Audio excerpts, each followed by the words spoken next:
stage and says, "Sisters and brothers of America." Everyone stood up and started clapping. That young monk was none other than Swami Vivekananda. Good morning, everyone. I am Harshit Kritvik, a student of class 5 and also a Navodit Bacha, which means a new and growing speaker. And today is National Youth Day, a specious occasion.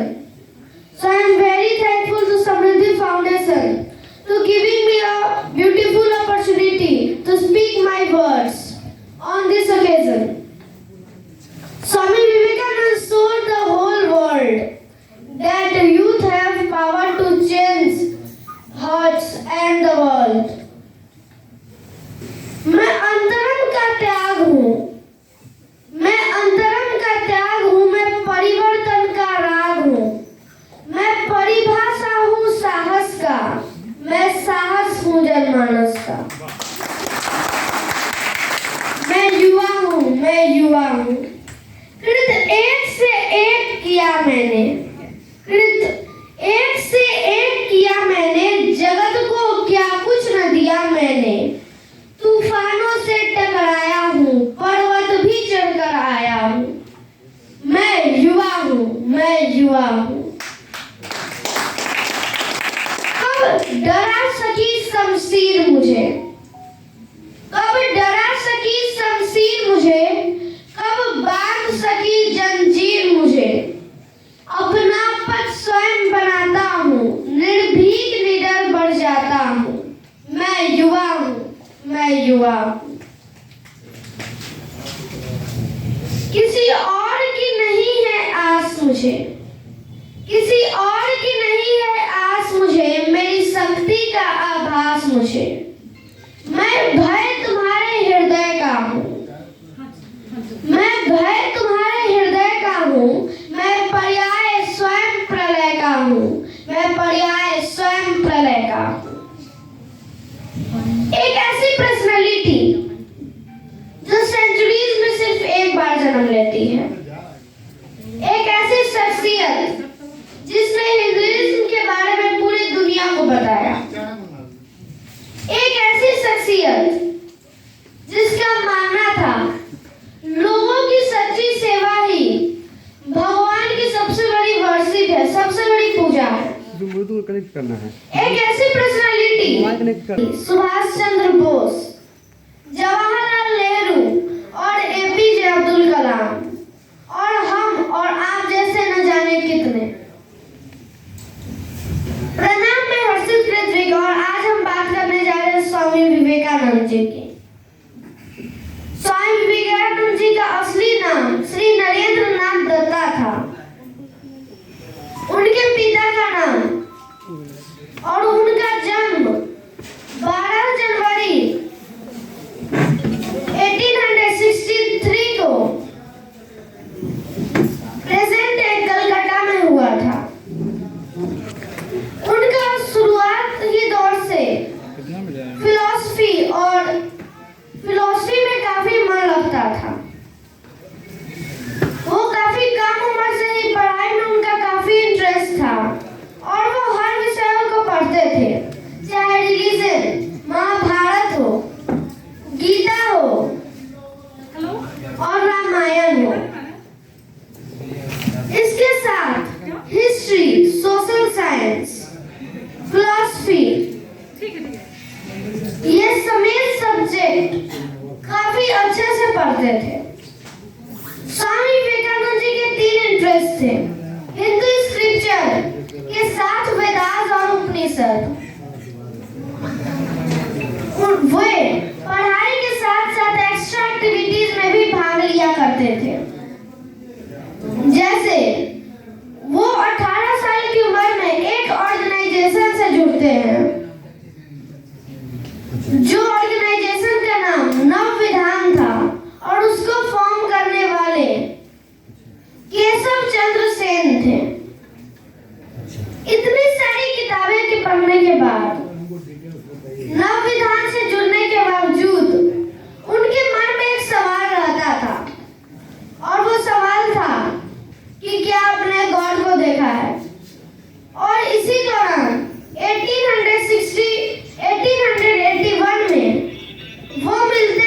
Ramakrishna Paramhans जी से और उनसे भी वह यही सवाल करते हैं कि क्या आपने भगवान को देखा है। तो रामकृष्ण परमहंस जी कहते हैं, मैं रोज भगवान से ऐसे ही मिलता हूँ जैसे अभी आपसे मिल रहा हूँ। और ये मीटिंग स्वामी विवेकानंद जी के लाइफ में टर्निंग पॉइंट आ जाता है। उसके बाद वो डेली रेगुलरली जाने लगे रामकृष्ण परमहंस जी के मठ में और वो दोनों में काफी डिस्कशन चलता था और यहीं से स्वामी विवेकानंद जी की स्पिरिचुअलिटी का एक नया दौर चालू हुआ। उसके बाद से वह जब 1884 में उनके फादर की डेथ हो जाती है और वो पूरी तरह से बैंकरप्ट हो जाते हैं। उसके बाद वह 1886 में उनके गुरु परमहंस जी की भी डेथ हो जाती है। उसके बाद 1887 में वे एस्टैब्लिश करते हैं रामकृष्ण परमहंस मठ की और उसके बाद वो भारत ट्रेवल करना शुरू कर देते हैं। भारत दर्शन में वो अपने गुरु रामकृष्ण परमहंस जी के टीचिंग से लोगों को बताते हैं भगवत गीता और उपनिषद और जहाँ जरूरत पड़ती है वो वहाँ पे जीसस और बुद्धा के एग्जाम्पल्स भी दिया करते थे।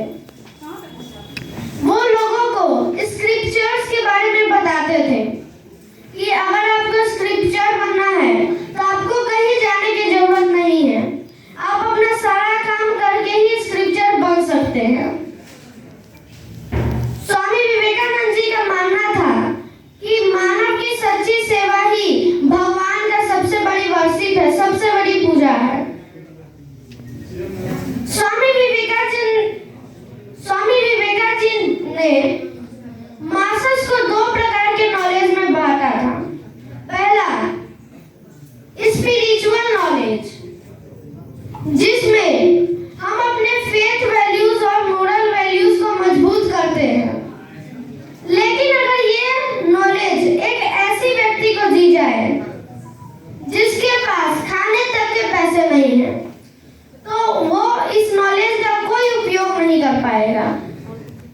इसलिए उन्होंने दूसरी नॉलेज की बात करी जो था सेकुलर नॉलेज, जिसमें हम अपने इकोनॉमिकली लोगों को लिफ्ट करेंगे और जो इकोनॉमिकली वाइज स्ट्रांग है वो दूसरे मानव यानी जो इकोनॉमिकल वाइज उतने स्ट्रांग नहीं है उनकी हेल्प करेंगे। और जब भारत का दर्शन उन्होंने कर लिया तो उन्होंने रुख किया फॉरेन कंट्रीज की ओर और जापान होते हुए पहुंचे शिकागो, जहाँ पे उनका एक नया दौर चालू हुआ और वो पार्लियामेंट ऑफ रिलीजियस में पहुंचे, जहाँ उन्हें स्पीच देने का मौका मिला। और वो मौका पाते ही अपने स्पीच को शुरू करते हैं sisters and brothers of America से, जिससे सारे लोग खड़े हो जाते हैं और 2 से 3 मिनट तक मंत्रमुग्ध होकर ताली बजाते हैं। ये यूनिवर्सल ब्रदरहुड और टॉलरेंस का एक एग्जाम्पल है। उसके बाद जब वो अपने स्पीच के दौरान उन्होंने भारत के दर्शन के दौरान भारत के नए कॉन्सेप्ट्स को बताया, जैसे योगा और मेडिटेशन के कॉन्सेप्ट्स को बताया वेस्टर्न देशों में। उनके स्पीच के बाद वहाँ का हर एक व्यक्ति उनका बातों से काफी इन्फ्लुएंस हुआ और इन्फ्लुएंस के बाद उनकी वेस्टर्न कंट्री में इतनी इन्फ्लुएंस बढ़ गई कि उन्हें वेस्ट के रिनॉल्ड यूनिवर्सिटी से काफी सारे ऑफर्स आए, लेकिन उन्होंने उस ऑफर्स को डिक्लाइन कर दिया। डिक्लाइन करने के बाद वो वापस 1897 में भारत वापस आ गए। उन्होंने अपनी टीचिंग्स को कंटिन्यू रखा। उन्होंने अपनी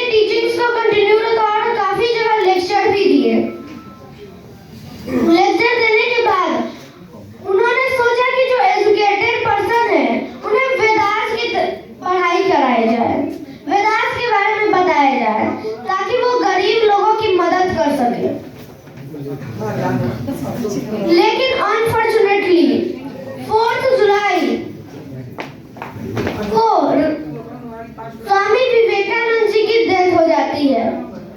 लोगों का मानना है कि उनकी डेथ वाइल मेडिटेशन रिपोर्ट के अनुसार उनकी डेथ ब्रेन में नसों के स्ट्रक्चर की वजह से हुई थी, लेकिन उनके फॉलोवर का यह मानना था कि उन्होंने अटेंड किया महासमाधि को। धन्यवाद। बोलिए स्वामी विवेकानंद जी की धन्यवाद। भारत माता की बहुत बहुत धन्यवाद। मैं आपको प्रणाम करता हूँ और प्रणाम करता हूँ आपके माता पिता को जिन्होंने आपको जन्म दिया है। ये प्रतिभावान बच्चा, हम आपके उज्जवल भविष्य की कामना करते हैं। और हम ही नहीं, यहाँ पर उपस्थित इस सभागार में हमारे मुख्य अतिथिगण और जितने भी यहाँ पर आज आए हुए हमारे गेस्ट हैं, सभी आपके उज्जवल भविष्य की मंगल कामना करते हैं। बहुत बहुत धन्यवाद, बहुत बहुत धन्यवाद।